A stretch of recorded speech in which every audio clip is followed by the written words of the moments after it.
नमस्कार बच्चों, स्वागत है आप सभी का मेरे इस चैनल पे द्रोणाचार्य कोचिंग सेंटर पे। तो बताइए कैसे हैं आप लोग। उम्मीद करते हैं अच्छे होंगे और अपनी तैयारी पे भी खूब जोर लगा के मेहनत कर रहे होंगे। तो हिंदी आप लोग का कैसा है आप लोग बताइएगा। हम आप लोग को हिंदी पढ़ा रहे हैं जो कि 5वां चैप्टर है नागरी लिपि। इसके जो लेखक है गुणाकार मूल्य, इनके बारे में और इस कहानी के बारे में तो हम आपको इससे पहले वाले वीडियो में बता चुके हैं। तो आज हम आप लोग के लिए ऑब्जेक्टिव टाइप क्वेश्चन लाए हैं। तो जैसे कि हम आपसे वादा किए थे कि हर मतलब जितना भी चैप्टर रहेगा हर चैप्टर का हम 3 वीडियो लाएंगे। तो हम 3 वीडियो लाए हैं, एक सब्जेक्टिव एक रहेगा ऑब्जेक्टिव, और ये जो एक कहानी की जिसमें व्याख्या रहेगी पूरा स्टोरी वो लाएंगे। तो आज हम ऑब्जेक्टिव टाइप लाए हैं। तो ये जो है निबंध नागरी लिपि, तो इनके बारे में हम इससे पहले वाले वीडियो में बता दिए। यह एक निबंध है और ये इनके जो निबंधकार हैं जो लेखक हैं वो गुणाकर मूल्य हैं। और इनके जन्म के बारे में बताए थे कि इनका जन्म 1935 ईस्वी में महाराष्ट्र के अमरावती जिले के गांव में हुआ था। और इनका निधन सन 2000 2009 में हुआ था। और प्रारंभिक शिक्षा जो था इनका ग्रामीण ग्रामीण परिवेश में हुआ था। और इनका जो भाषा था मराठी भाषा था। और मैट्रिक से लेकर इन्होंने एमए तक जो पढ़ाई किए हैं वो पूछेंगे आप लोग से कहानी में थी में एग्जाम में कि गुणाकर मूल्य ने मैट्रिक से लेकर एमए तक की पढ़ाई किस विषय में की। तो आप लोग लिखेंगे गणित विषय में। और इनके जो महत्वपूर्ण बातें हैं जो हम बताए थे कि 25 वर्ष 25 वर्ष की उम्र में 25 वर्ष की उम्र में ये जो थे 2500 से भी अधिक का इनका जो प्रकाशन हो गया था। इतने कम उम्र में और इतने ज्यादा पुस्तक का प्रकाशन हो गया था। और इनका जो प्रमुख पुस्तक यानी कृतियां जो है अक्षरों की कहानी, भारत इतिहास और संस्कृत, प्राचीन भारत के महान वैज्ञानिक और सौर मंडल, सूर्य, नक्षत्र लोक, भारतीय लिपियां की कहानी, अंतरिक्ष यात्रा और ब्रह्मांड परिचय और भारतीय विज्ञान की कहानी, ये सब इनकी कुछ कृतियां हैं। और अक्षर कथा जो है इनका सबसे प्रसिद्ध पुस्तक में से एक है। और ये जो निबंध है नागरी लिपि, यह निबंध आप लोग से पूछेगा कि यह नागरी लिपि जो निबंध है यह किस पुस्तक से लिया गया है, गुणाकर मूल्य का किस पुस्तक से लिया गया है। तो आप लोग बोलेंगे कि भारतीय लिपियों की कहानी नामक पुस्तक से लिया गया है। तो चलिए अब आप लोग को क्वेश्चन आंसर करवाएंगे।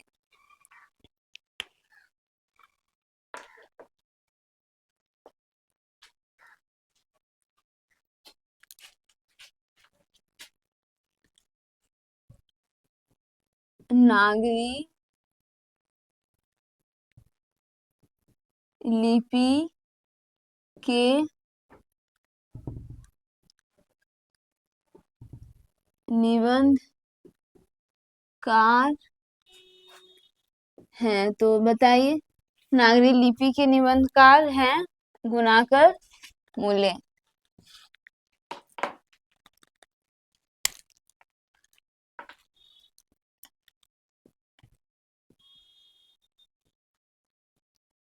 गुणाकर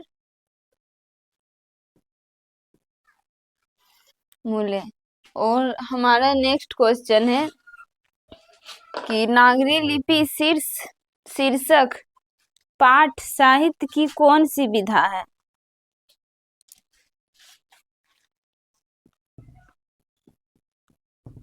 नागरी लिपि शीर्षक पाठ की कौन सी विधा है। तो बताइए जो नागरी लिपि जो शीर्षक पाठ की कौन सी विधा है? तो क्या है? निबंध है। तो क्या लिखेंगे? निबंध।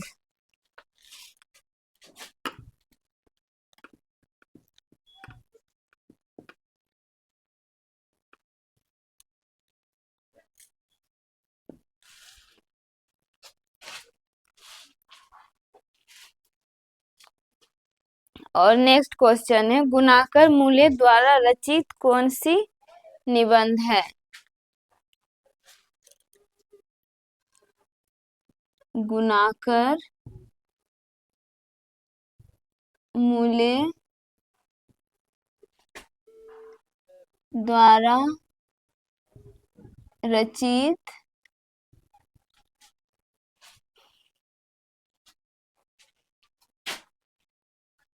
गुणाकर मूल्य द्वारा रचित कौन सी निबंध है? तो बताइए कौन सी निबंध है? तो गुणाकर मूल्य द्वारा रचित जो निबंध है वो है नागरी लिपि। तो यहाँ पे लिखेंगे नागरी लिपि।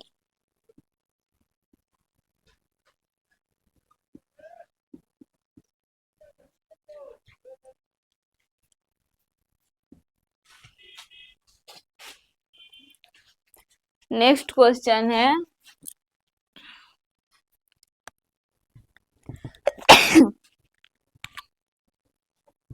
गुणाकर मूल्य का जन्म कब हुआ? तो बताइए, हम आप लोग को इससे पहले वाले वीडियो में बताए थे कि गुणाकर मूल्य का जन्म 1935 ईस्वी में हुआ। तो लिखेंगे 1935। 1935 ईस्वी।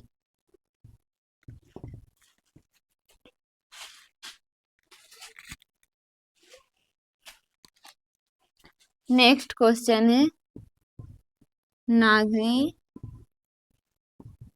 लिपि का प्रसिद्ध नागरी लिपि का प्रसिद्ध और प्राचीन लेख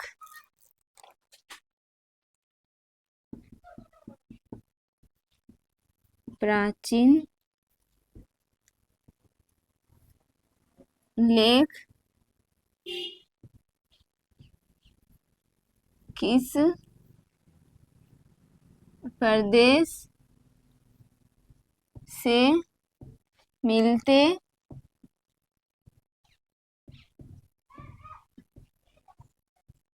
हैं?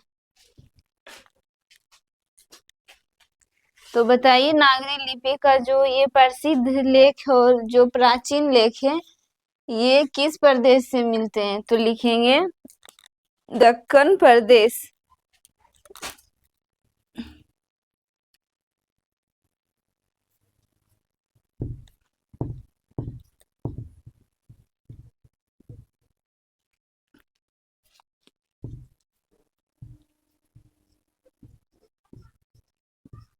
दक्कन प्रदेश से मिलते हैं।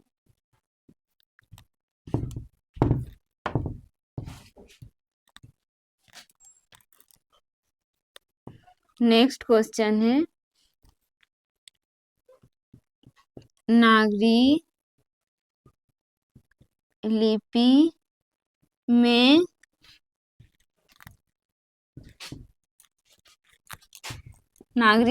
में प्राचीन मराठी भाषा के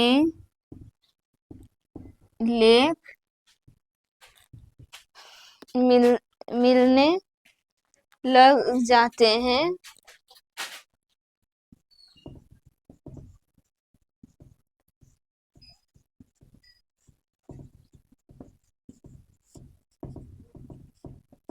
तो बताइए नागरी लिपि में प्राचीन मराठी भाषा के लेख जो है वो मिलने लग जाते हैं किस सदी में।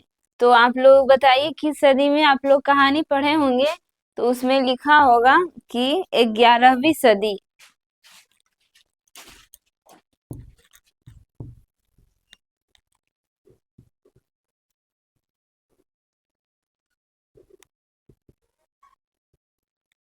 ग्यारहवीं सदी।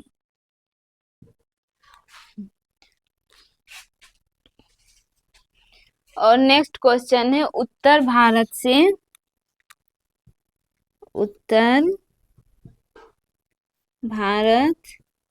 से नागरी लिपि के लिए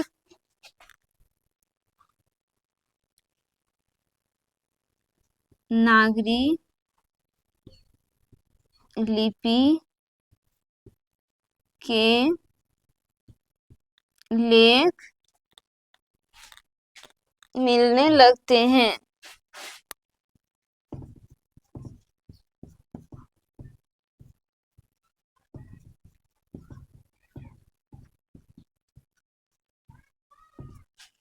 तो इस जो क्वेश्चन है ये नागरी लिपि में प्राचीन मराठी भाषा के लेख मिलने लग जाते हैं 11वीं सदी। और ये जो नेक्स्ट क्वेश्चन है कि उत्तर भारत में नागरी लिपि के लेख मिलने लग जाते हैं तो कब से मिलने लग जाते हैं। तो हमारा क्वेश्चन आंसर है 9वीं सदी से। 9वीं सदी 9वीं सदी से मिलने लग जाते हैं।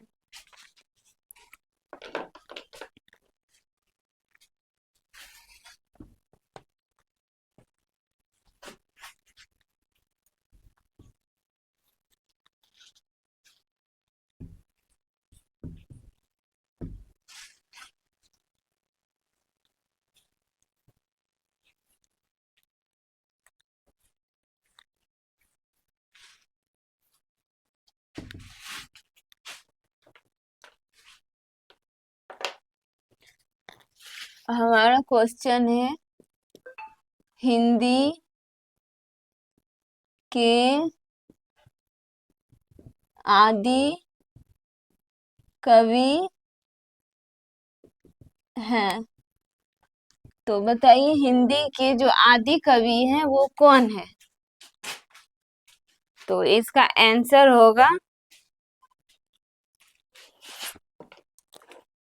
सरहपाद। स ये जो है ये हिंदी के आदि कवि है।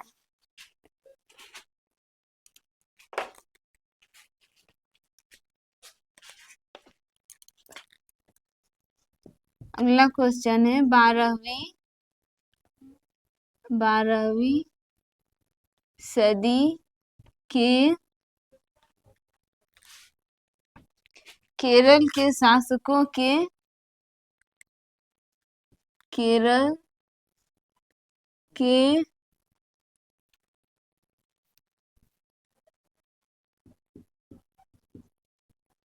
शासकों के सिक्कों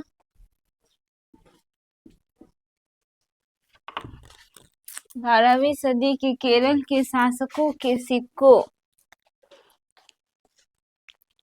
पर विक्रलस्य पर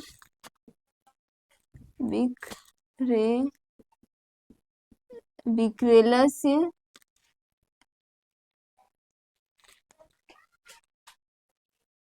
जैसे शब्द किस लिपि में अंकित है। विक्रलस्य जैसे शब्द किस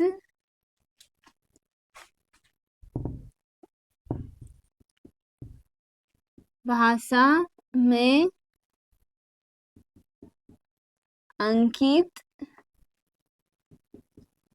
है। तो आप लोग कहानी पढ़े होंगे तो इसका आंसर तुरंत दे दीजिएगा कि जो विक्रलस जैसे शब्द है वो केरल के जो शासक थे वो पहले जो सिक्के खुदवाते थे उसमें लिखते थे विक्रलस से। तो इस ये जो शब्द है ये किस भाषा में अंकित है? तो बताइए। तो इसका आंसर होगा देवनागरी।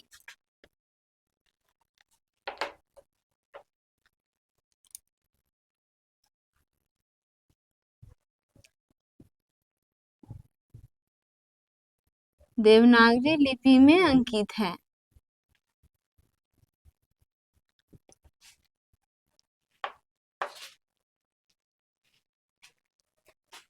नेक्स्ट क्वेश्चन है ईसा के 14वीं और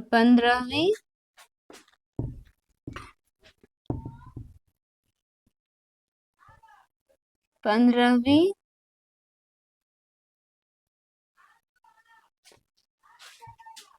सदी के विजयनगर में सदी के विजय नगर में ईसा के 14वीं 15वीं सदी के विजयनगर में के शासकों ने अपने लेखों की शासकों ने अपने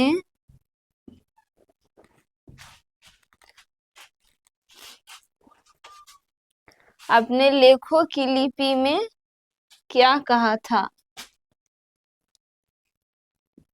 लेखों की लिपि में क्या कहा था? तो बताइए ईसा के जो 14वीं 15वीं सदी के विजयनगर के शासक ने अपने लेखों की लिपि में क्या कहा था? मतलब किस शब्द का प्रयोग किया था? तो नंद नागरी। इसका आंसर होगा नंद नागरी। नंद नागरी।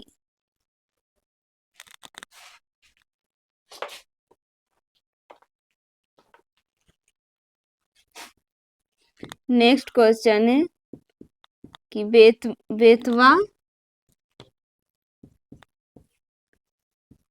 दान पत्र है। तो बेतवा दान पत्र है किस सदी का? तो लिखेंगे 1020 सदी का।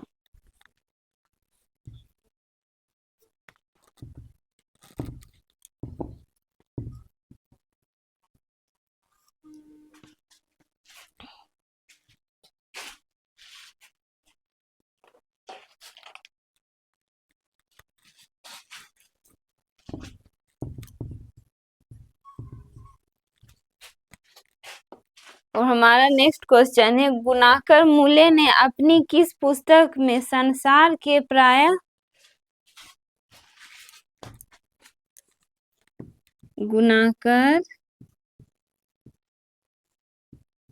मूले ने अपनी किस पुस्तक में संसार के प्राय सभी प्रमुख प्राय सभी प्रमुख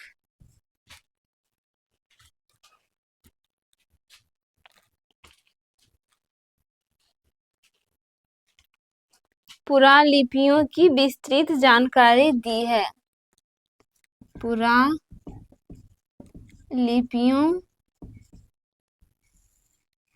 की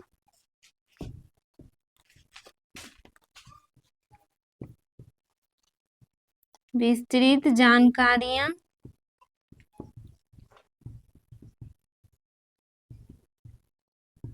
दी है।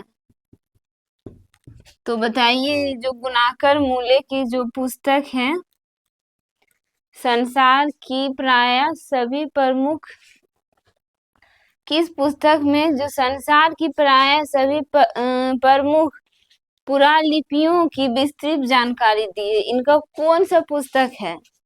तो ये पुस्तक का नाम है अक्षर कथा। अक्षर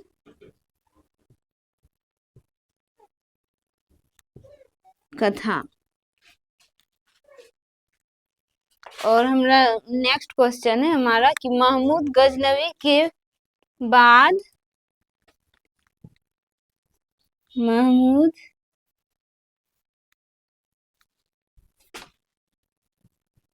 गजनवी के बाद किस शासकों ने अपने सिक्कों पर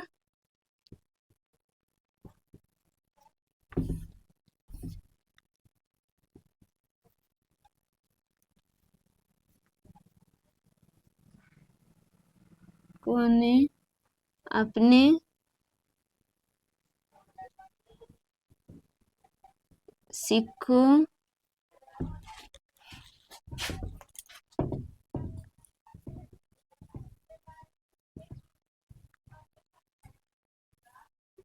सिक्कों पर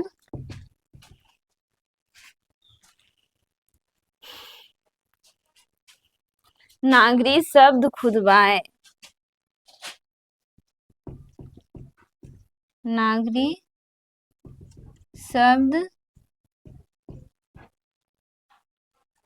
खुदवाए। तो बताइए, महमूद गजनवी के बाद किस शासकों ने अपने सिक्कों पर नागरी शब्द खुदवाए? तो ये जो शासक थे, जितने भी शासक थे, महमूद गौरी, अलाउद्दीन खिलजी, शेर शाह, ये सब भी अपने सिक्कों पे ये नागरी शब्द ही खुदवाए।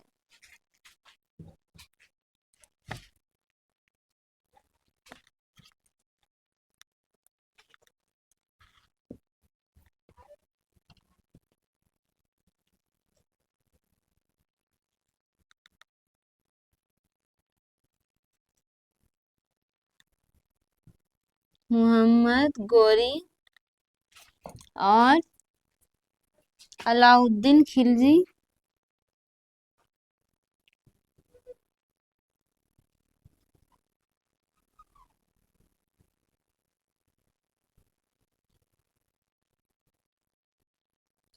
और शेर शाह।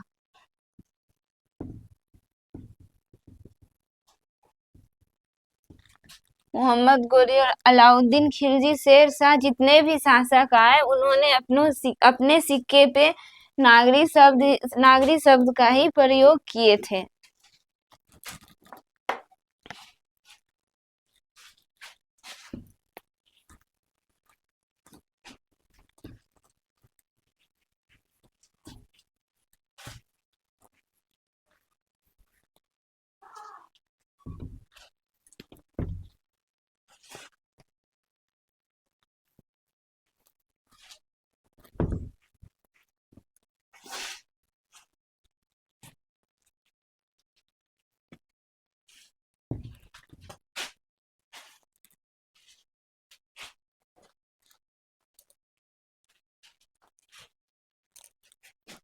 नेक्स्ट क्वेश्चन है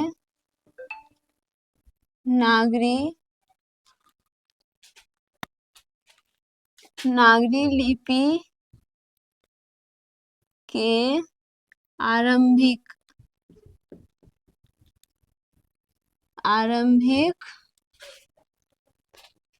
लेख हमें कहाँ मिले थे? आरंभिक लेख हमें कहाँ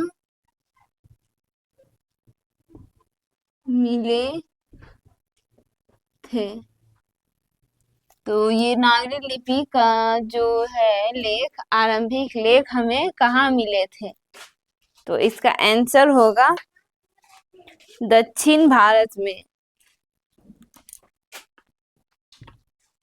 दक्षिण भारत। नेक्स्ट क्वेश्चन, नक्षत्र किस लेख की कृति है? तो आप लोग को हम बताए थे कि इनकी कृतियां के बारे में। तो नक्षत्र जो लेख है वो गुणाकर मूले की है।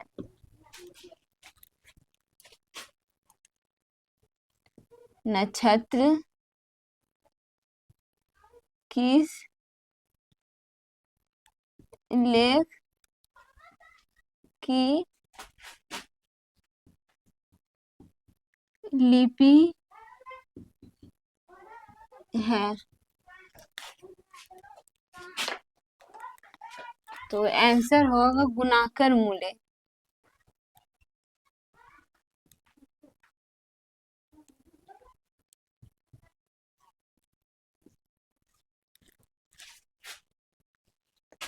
हमारा अगला क्वेश्चन है, मराठी भाषा की लिपि क्या है? मराठी भाषा की लिपि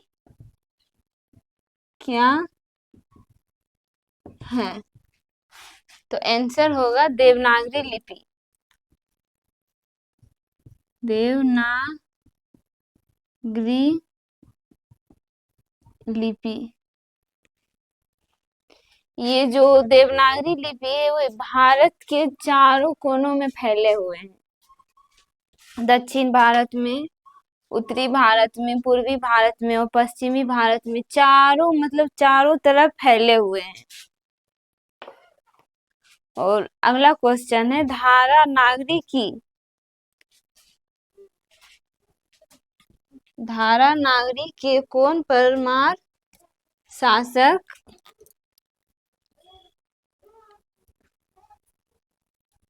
धारा नागरी के कौन परमार शासक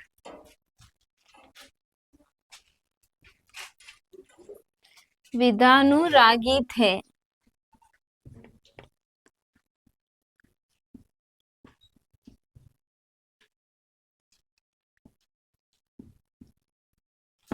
तो ये धारा नागरी के परमार शासक विदानुरागी थे। तो कौन थे? राजा भोज।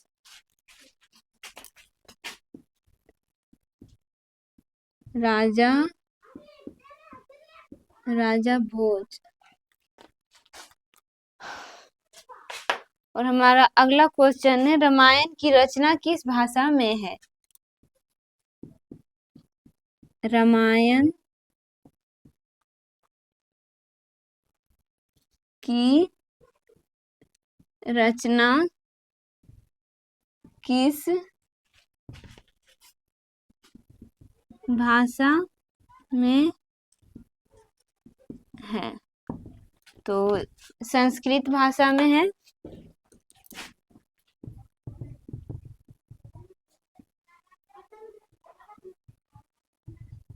संस्कृत भाषा।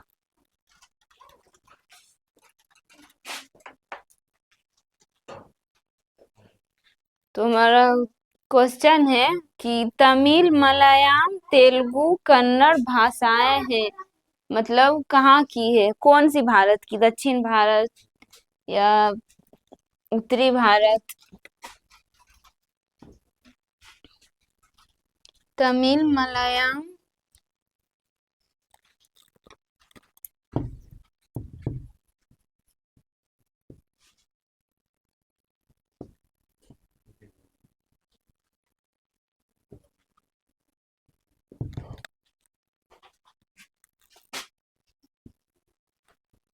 तेलुगु, कन्नड़,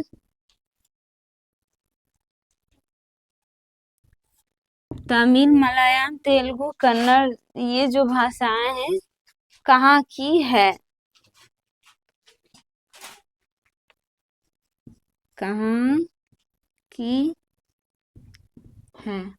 तो आप लोग जानते होंगे कि ये जो भाषाएं हैं दक्षिण भारत की है। तो लिखेंगे दक्षिण भारत, दक्षिण भारत।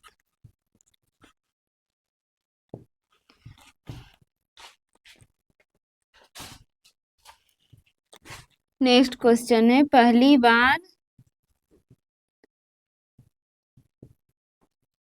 बार देवनागरी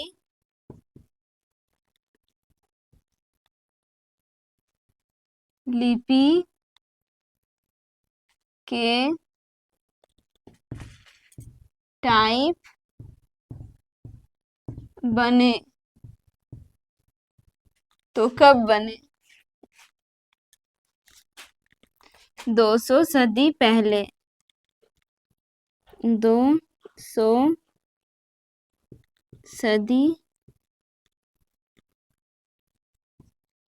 पहले। देखिए कितना पुराना ये जो है देवनागरी लिपि, कितना पुराना है ये। इनका जो पहली पहली बार जो लिपि टाइप बने थे वो 200 सदी पहले बने थे। नेक्स्ट क्वेश्चन है, अक्षरों की कहानी किसकी रचना है? तो अक्षरों की कहानी किसकी रचना है? तो आंसर होगा गुणाकर मूले।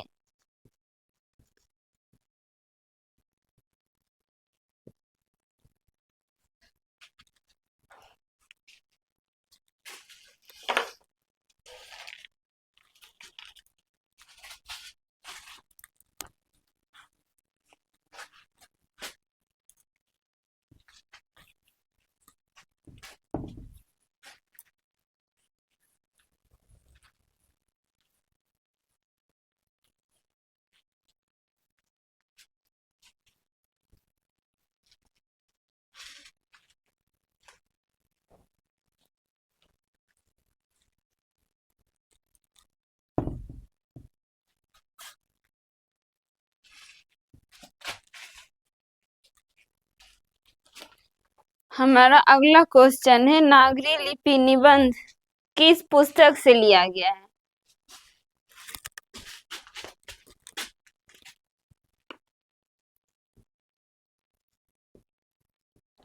नागरी लिपि निबंध किस पुस्तक से लिया गया है? तो बताइए, जो ये जो नागरी लिपि जो निबंध है किस पुस्तक से लिया गया है? गुणाकर मूल्य का ये कौन सा पुस्तक से इस निबंध को लिया गया है? तो लिखेंगे भारतीय भारतीय लिपियों की कहानी,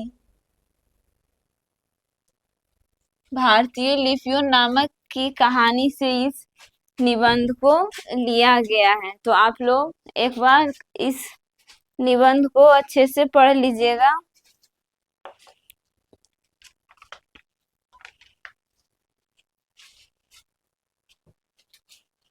तो 9वीं सदी में सुदूर दक्षिण से प्राप्त, अगला क्वेश्चन है, 9वीं सदी में सुदूर दक्षिण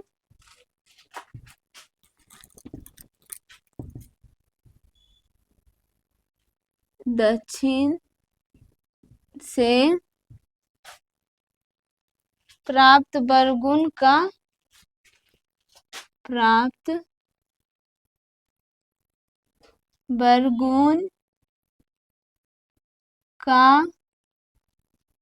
ताम्र पत्र किस लिपि में है?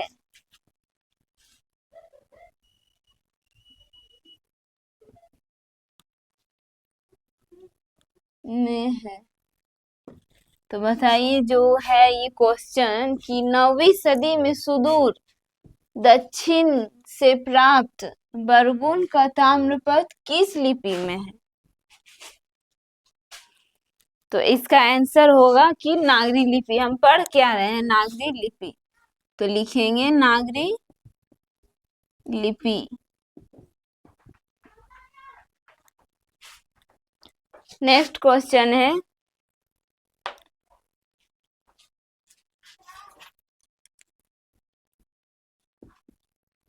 नेवारी भाषा किस लिपि में लिखी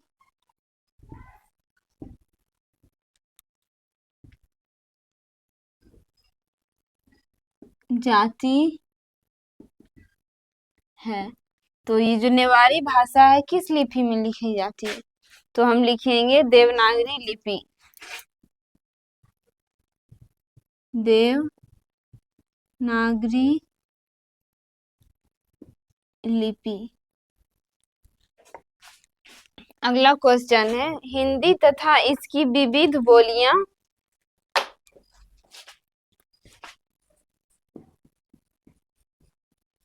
हिंदी तथा इसकी विविध बोलियां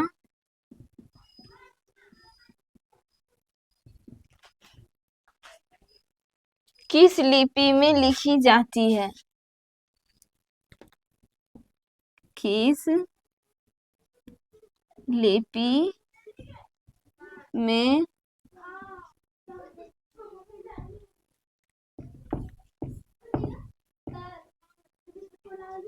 लिखी जाती है? तो हिंदी तथा इसकी विविध बोलियां जो है किस लिपि में लिखी जाती है? तो हम लिखेंगे देवनागरी लिपि में।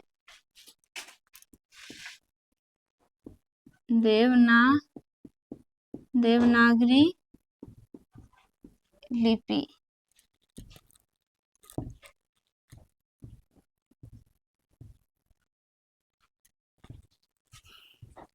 तो हम आपको इतना ऑब्जेक्टिव करवा दिए हैं, आप लोग नोट डाउन कर लीजिएगा और याद कर लीजिएगा। एक बार कहानी आप लोग खुद से भी पढ़ लीजिएगा तो आप लोग के लिए ज्यादा अच्छा होगा। तो हम आप लोग को इतना ऑब्जेक्टिव करवाएं, उम्मीद करते हैं कि आप लोग को समझ में आया होगा। तो चलिए आज यहीं तक रहने देते हैं। अगले वीडियो में हम आप लोग को सब्जेक्टिव क्वेश्चन लाएंगे।